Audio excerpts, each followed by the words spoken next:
오늘 말씀을 전하실 김원철 목사님 나오실 때 한영의 박수로 모시겠습니다. 여러분 만나서 반갑습니다. 저는 이 교회당이 낯설지 않습니다. 워낙 오래된 얘기지만 20년 전, 30년 전에 여러 번 여러 가지 일로 방문했던 기억이 있습니다.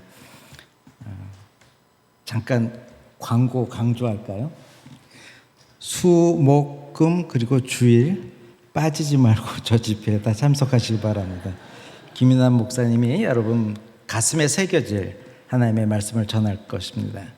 웃다가 울고 울다가 웃게 될 것을 제가 장담을 합니다. 네, 꼭 참석하세요. 여기 앉은 그대로 참석해서 집회 이어갔으면 좋겠습니다.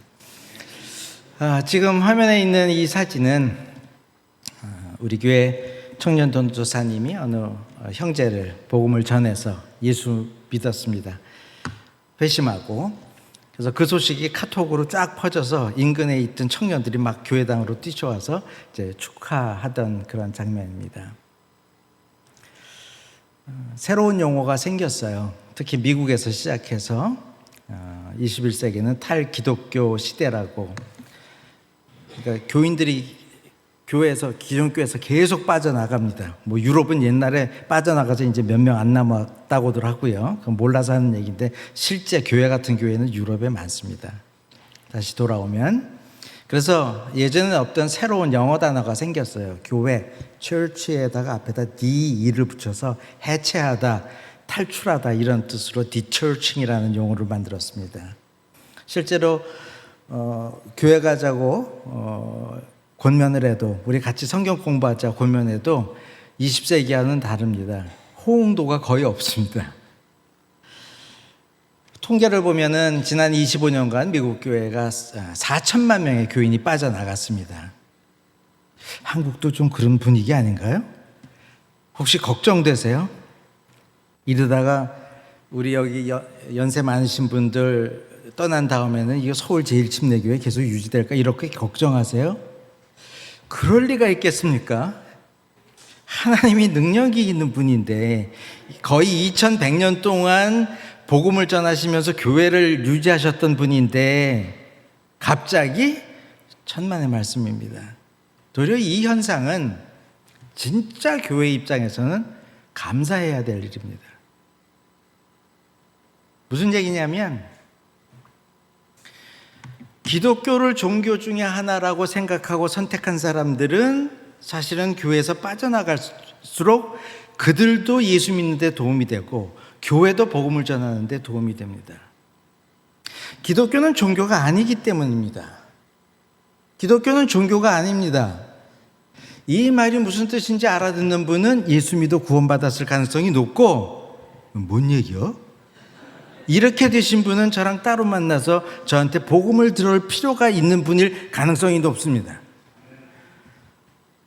여러분 오늘 집에 돌아가셔서 2시간 내에 여러분이 종교를 새로 창설할 수 있어요. 종교는 있지도 않은 신을 가상으로 설정을 하는 겁니다. 만약에 신이 있다면 나랑은 다를 초월적인 능력이 있다고 치고 신한테 내가 이렇게 하면 그 신이 작동을 해서 내 인생을 이렇게 도와줄 거라 자기가 설계하는 겁니다. 그러므로 우리나라 국민이 5천만 명이면 5천만 개의 종교를 창설할 수 있어요. 해보다가 안 되면 종교 또 바꿀 수 있어요. 그런 개념이 아니에요. 신앙이라는 것은 그런 사상이 아니에요. 실존하는 하나님을 만나서 그분과 손잡고 감정교류하고 의사소통하는 살아있는 실제 경험들이에요. 그런 게 아니라면 여기 좀 똑똑해 보이지 않습니까? 머리 팽팽 돌아갈 것 같이 생기지 않았어요? 제가 돈 다 던져, 인생 다 던져서 왜 종교에 헌신을 하냐고요? 그 바보지. 종교라는 개념에 누가 목숨을 걸고 헌신을 합니까? 인격적인 실체가 있기 때문에 사랑하기에 목숨도 아깝지 않은 거 아닙니까?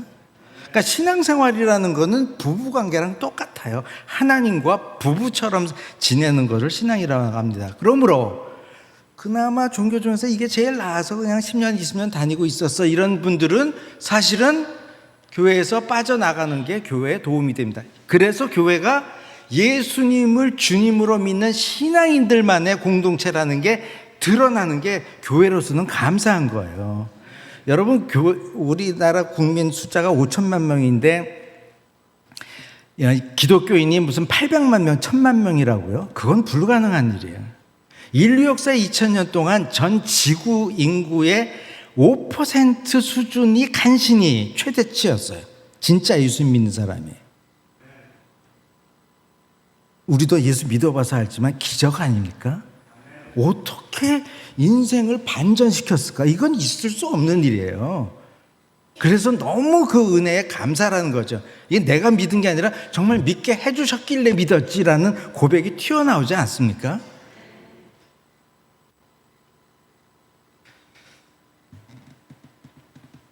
로마서는 바울이 아직 그렇게 당시 세계 수도인 로마에 가서 복음을 전하고 싶었는데 아직 기회가 없어서 로마를 가기 전입니다. 그런데 자기가 가기 전에도 이미 복음이 전파돼서 예수 믿는 그리스도인들이 늘어나고 있다는 좋은 소식을 들었어요. 그래서 가기 전에 장편의 편지를 씁니다. 앞으로 만나서 교제할 불특정 다수의 신자들을 대상으로.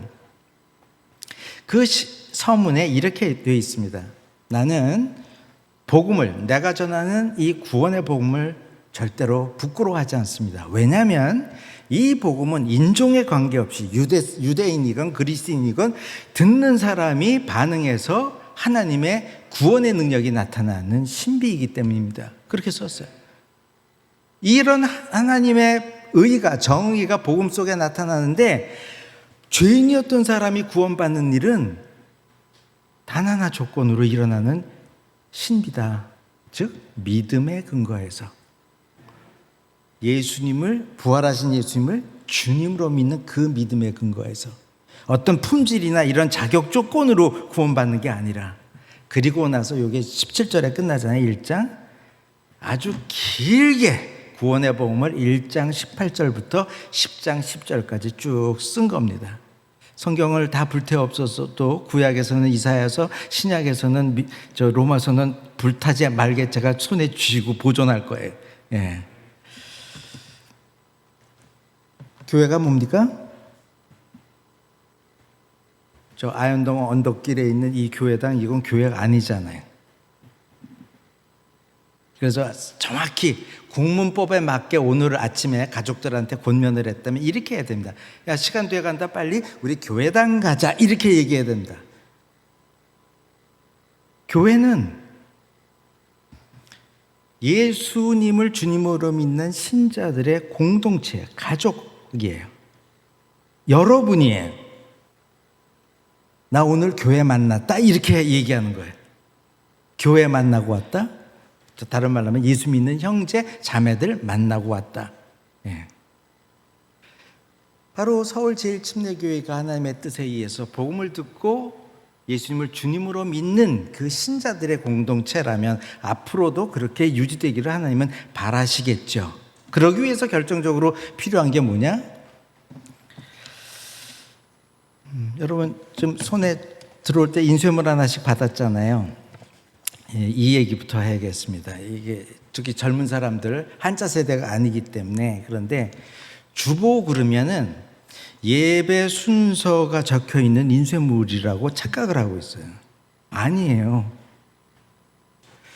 우리 매일 하루에 일어난 소식을 묶어서 신문으로 찍어서 배달을 받죠. 그게 뭐라고 되어 있습니까?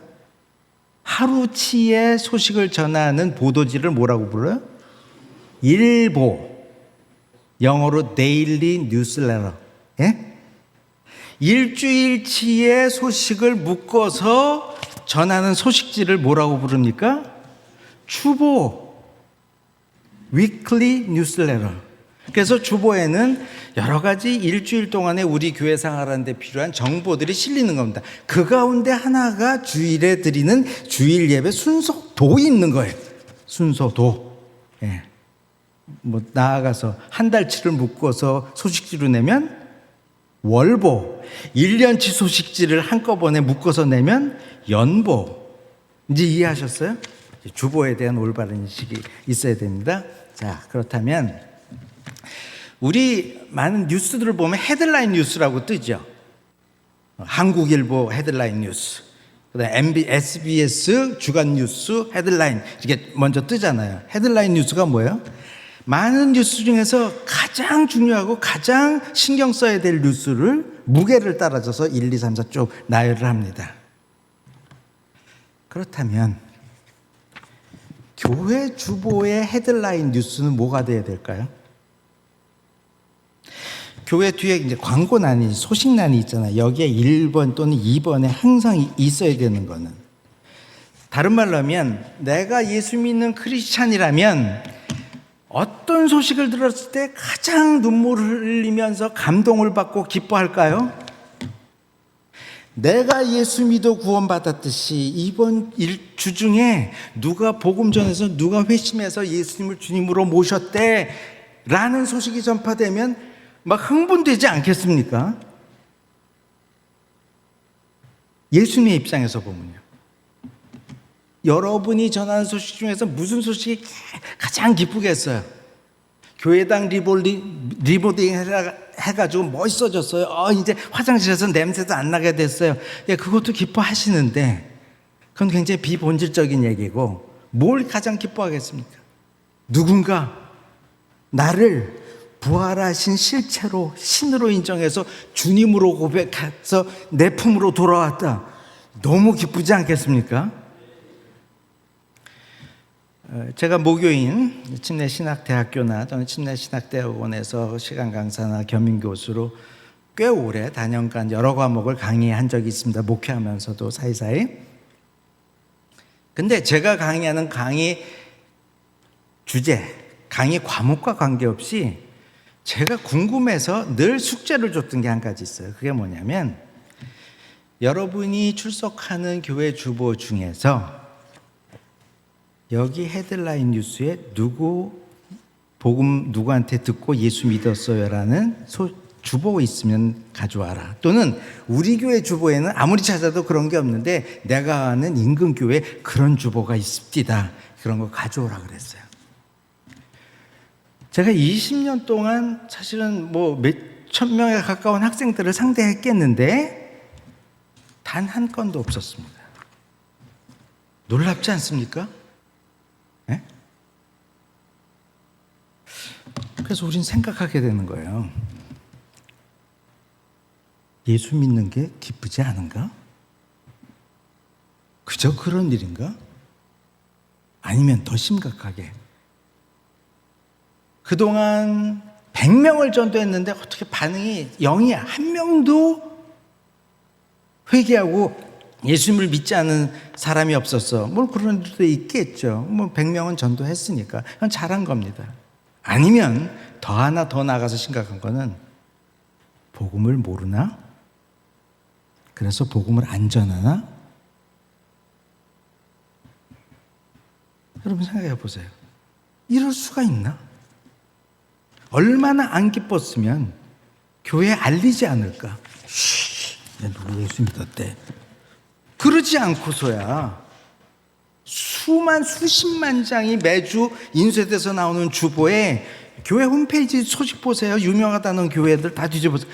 없어요. 아무리 뒤져도. 기독교의 종교화요.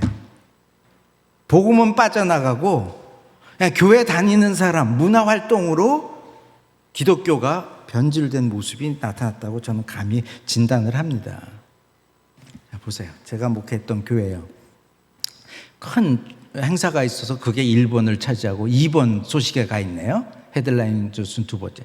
지난 주 중에 누가 복음 전해서 누가 예수를 이렇게 믿었습니다. 또 누구도 이렇게 예수 믿었습니다. 또 다른 주보입니다. 어린이 성경 공부 시간에 목자가 복음 전해서 누가 예수 믿었대요. 또 예수님, 우리 고난 주간에 목요일에 예수님 체포되던 그 시간을 기억하는 모임, 특별한 모임이 있는데 그때 이제 제가 복음을 전하는 복음 설교를 했습니다. 이 복음 설교를 듣고 어느 세 형제가 예수님을 믿었대. 그날 밤에 교인 중에 자매의 남편이 병중에 있는데 병문안 갔다가 복음을 전했는데 그분이 회심하고 예수 믿어서 구원받았어요. 그 이튿날 새벽인가에. 예. 그러니까 일주일 동안에 복음전에서 예수 믿은 사람들의 소식이 헤드라인 1, 2, 3번을 장식한단 말이죠. 너무 기쁜 소식 아니에요? 뭐 금년 1월 주보에 보니까 또 이번 주 중에 누가 예수 믿고 누가 예수 믿었습니다.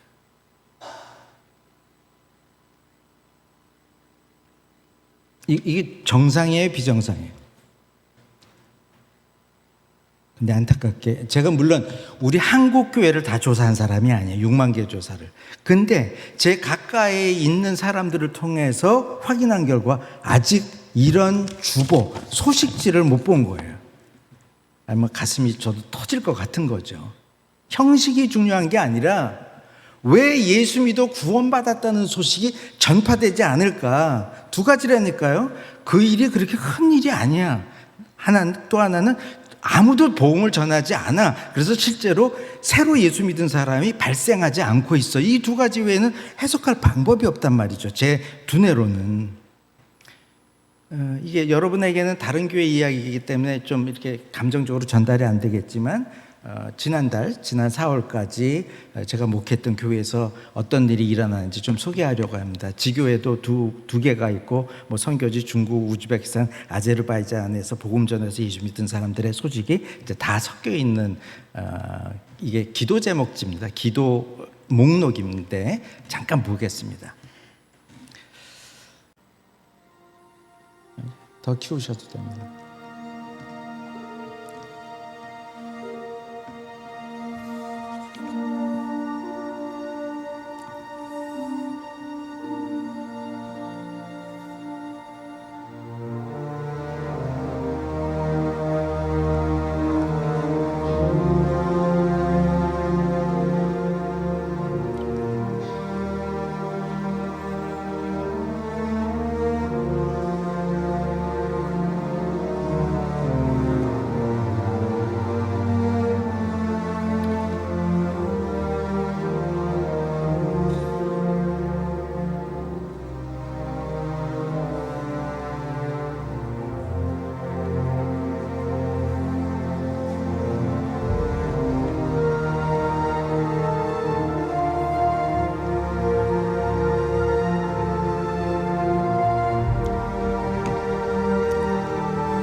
복음은 얼마나 능력이 있는지요. 맨 마지막 장면에 한 자매가 침례받지 않습니까?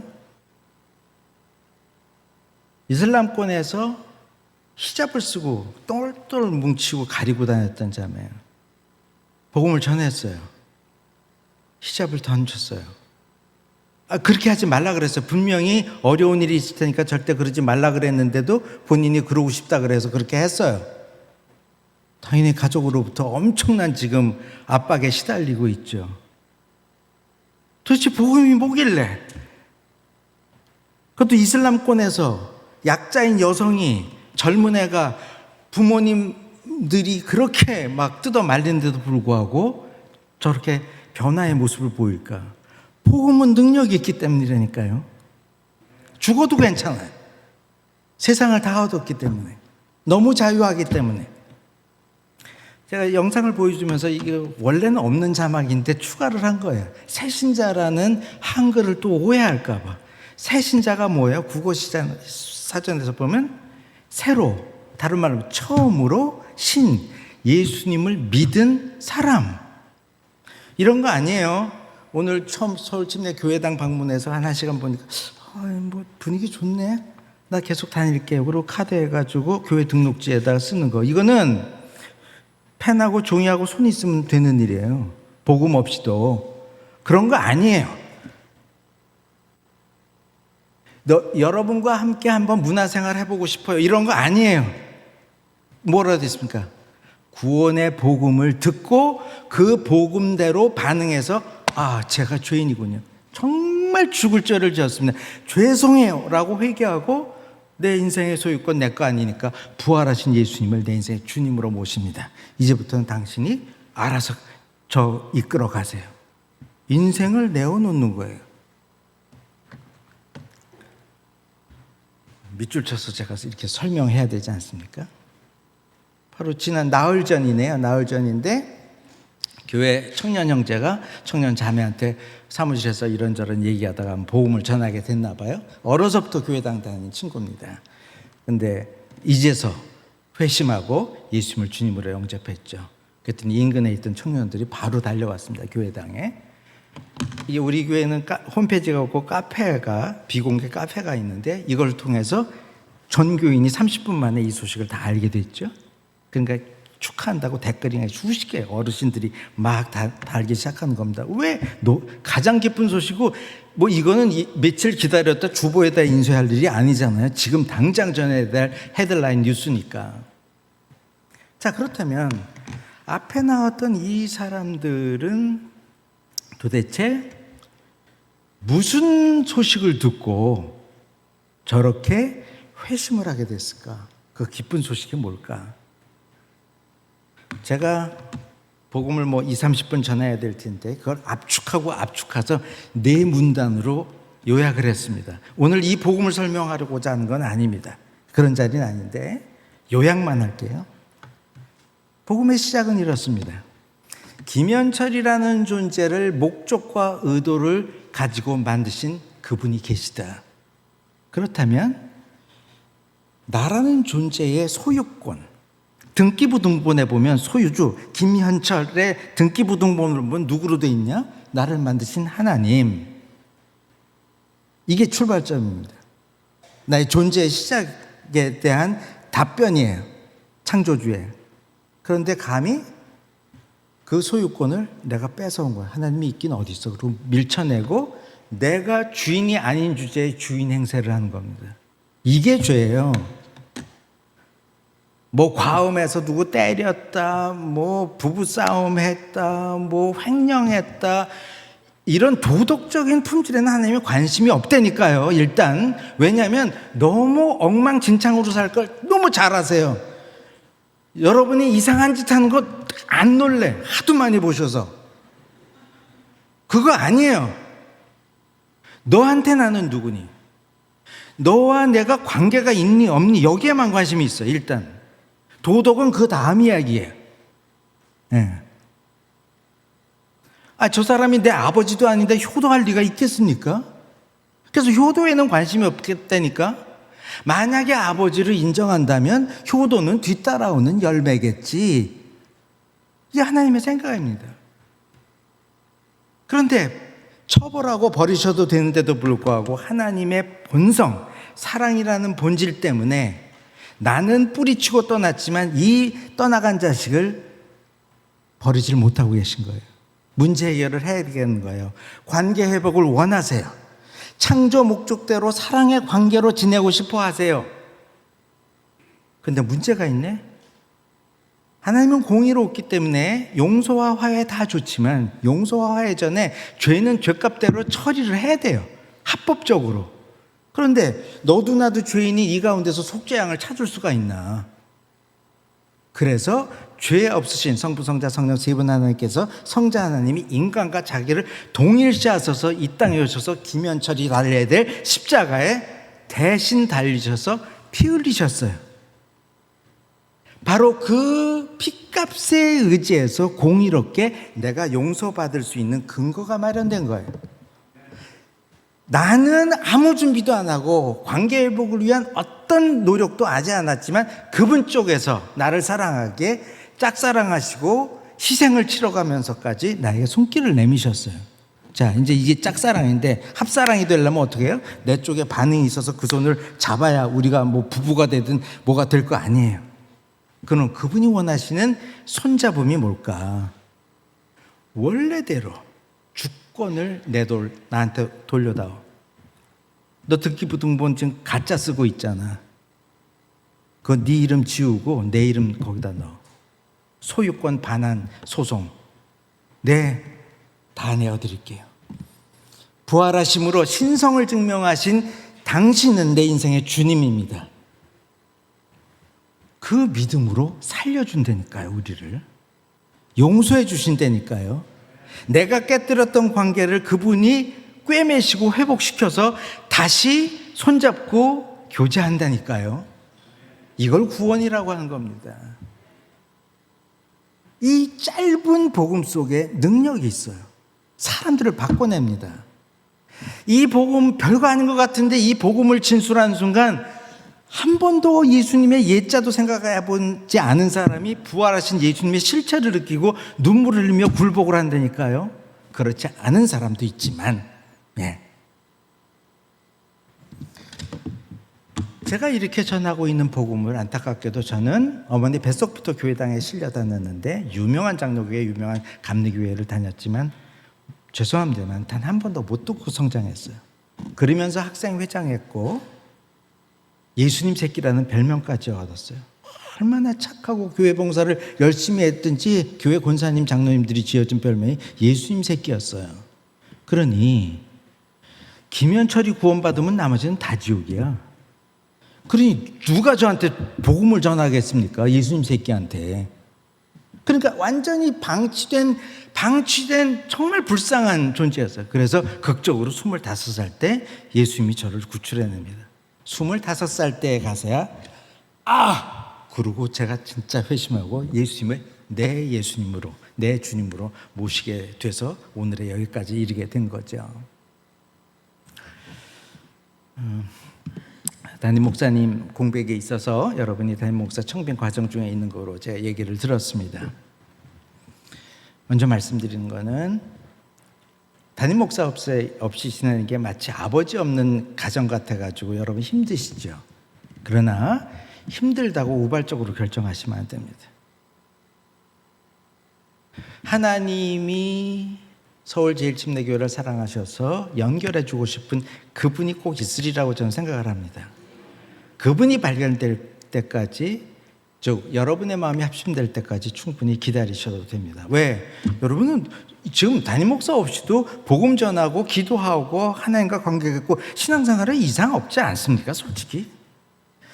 저는 퇴임을 했을 때 후임자가 교인들에 의해서 준비가 됐으나 변수가 생겨가지고 제가 퇴임하고 2년 이상을 공백이 있었습니다. 그때도 교인들이 복음 전해서 예수 믿고 교인들은 늘어나면 늘어났지 줄어들지 않았습니다. 너무들 잘 알고 있고. 그러다가 또 이제 제 3대가 또 이제 세워졌는데 담임 목회 11년 하고 이제 사임을 했습니다. 그러자 또 공백이 1년 이상을 갔습니다. 그래서 지금 4대 담임 목회자가 지금 목회하고 있는 중입니다. 공백을 두려워하지 마세요. 도리어 사람 잘못 세우고를 우리가 두려워해야죠. 외람되지만 제가 혹시 서울제일침례교회 청빙위원 7명 중에 1명이라면 저는 이렇게 할 겁니다. 나머지 6분, 이분이 우리 면담하는 이 목사님이 민망해할 수 있으니까 6분은 좀 나가 계시고 저만 남겠습니다. 그래서 목사님, 제가 30분 시간을 드릴 테니까 제가 불신자라고 생각하고 저한테 복음을 전해주세요.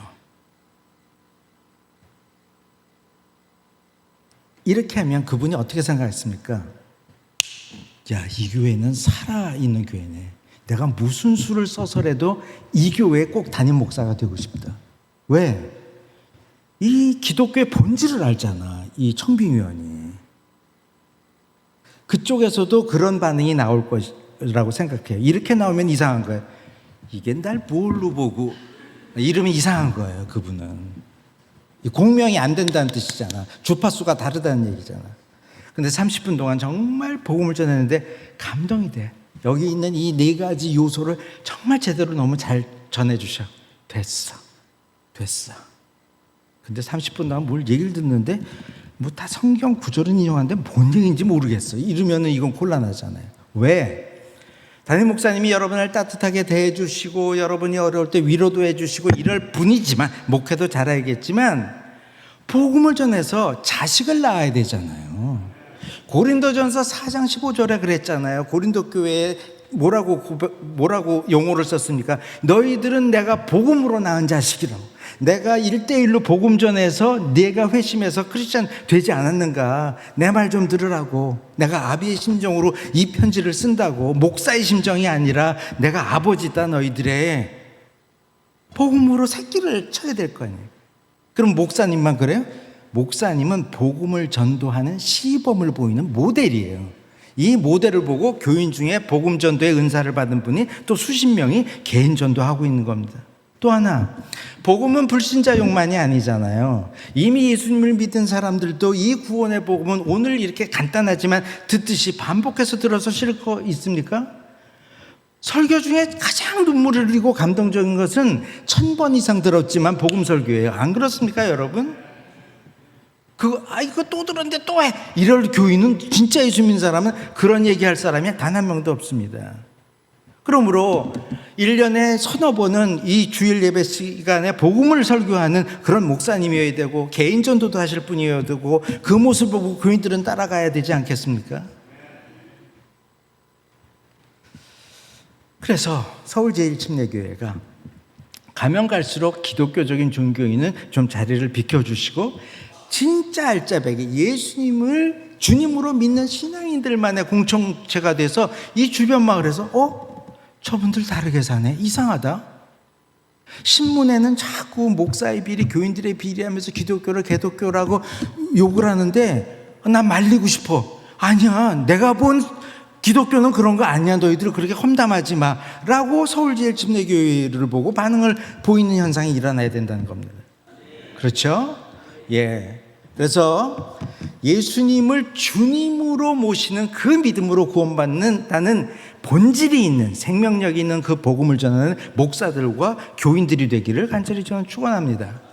그래서 1차적으로 정말 이번 주 중에라도 누가 복음전에서 예수 믿은 사람이 있다면 서체 크기 한 지금의 2배쯤에서 일본 뉴스에다가 탁 싣는 그런 서울 침례교회, 즉 교회 주보의 헤드라인이 바뀌어야 돼. 올바로 바로잡혀야 됩니다. 그렇다면 복음을 전하는 한, 복음은 능력이 있기에 아무리 기독교가 쇠퇴기, 종교로서는 쇠퇴해도 진짜 교회는 생존하는 것뿐만 아니라 복음은 생명력이 있기 때문에 성장할 수밖에 없다는 모습을 여러분이 보여주시게 될 겁니다. 21세기까지 버텨요? 아니요. 22세기까지도 계속될 겁니다. 미국의 미래학자가 2100년이 되면 미국에서는 기독교의 영향력이 거의 제로에 가까워질 거라고 예상을 했어요. 천만에야 틀립니다. 22세기에 가서도요, 미국, 유럽, 한국 진짜 예수 믿는 사람들은 계속 힘있게 생존하고 성장하는 모습을 보이게 될 겁니다. 우리 다 같이 기도드릴까요? 여러분, 복음은 능력이 있다는 거 다시 한번 확인하고 신앙 고백하시는 거죠? 예. 그렇다면 나도 복음을 전하는 자로 죽는 그날까지 살겠다는 제 헌신이 있게 되기를 바랍니다. 또 우리 교회에 제일 지금 필요한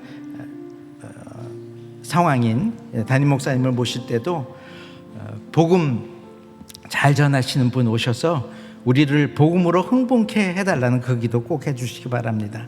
예, 말 잘하는 목사 필요 없어요. 프로그램 멋있게 연출하는 목사 필요 없습니다. 복음을 알고 복음에 휩싸여 살며 그 복음을 입을 벌려 진술하는 그 지도자가 필요합니다.